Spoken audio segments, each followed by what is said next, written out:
Kamusta mahal na mga manonood, maligayang pagdating sa aking channel. Ngayon ay narito muli ako kasama ang isang bagong post mula kay Tugba Buyak Ustan at Engin Akyurek. Ang isa sa pinakamahalagang aktor ng Turkey, si Tugba Yurulkotan, ay gumawa ng isang pag-amin na mayayanig ang mundo ng magazine, at inihayag ng sikat na aktres na hindi niya nakalimutan ang mga sandali na kasama niya ang kanyang dating kasintahan na si Engin Akyurek.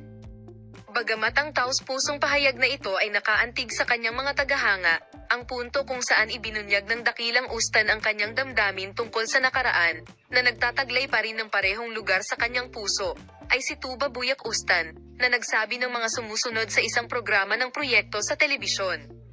Napakahalaga sa akin ang mga sandali namin habang nagtatrabaho kasama si Engin. Imposibleng kalimutan ang mga araw na kasama namin siya. Marami kaming nadagdag sa isa't isa sa proyektong ito. Si Akyurek ay hindi lamang isang kasamahan kundi isang espesyal na kaibigan din sa akin. Ang pahayag na ito ay may salungguhit na ito ay hindi lamang isang profesional na pakikipagtulungan kundi isang espesyal na bono.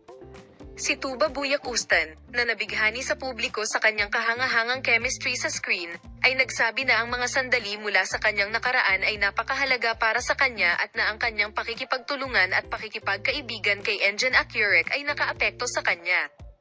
Ang pag-ibig ni Tugba Buyak Ustan at Engin Akyurek, na nag-overlap sa mga nakaraang proyekto, ay nakakuha ng malaking utak sa social media. Ang pagpupulong kay Akyurek ay gumawa ng malawak na epekto sa mundo ng magazine, at ang posibilidad ng dalawa na magsama muli sa mga proyekto ay naging isang bagay ng pag-usisa. Magkakaroon ba muli ng kapayapaan sina Engin Akyurek at Tugba Buyak Ustan? Ipapakita namin sa iyo ang mga bagong pag-unlad sa paksa.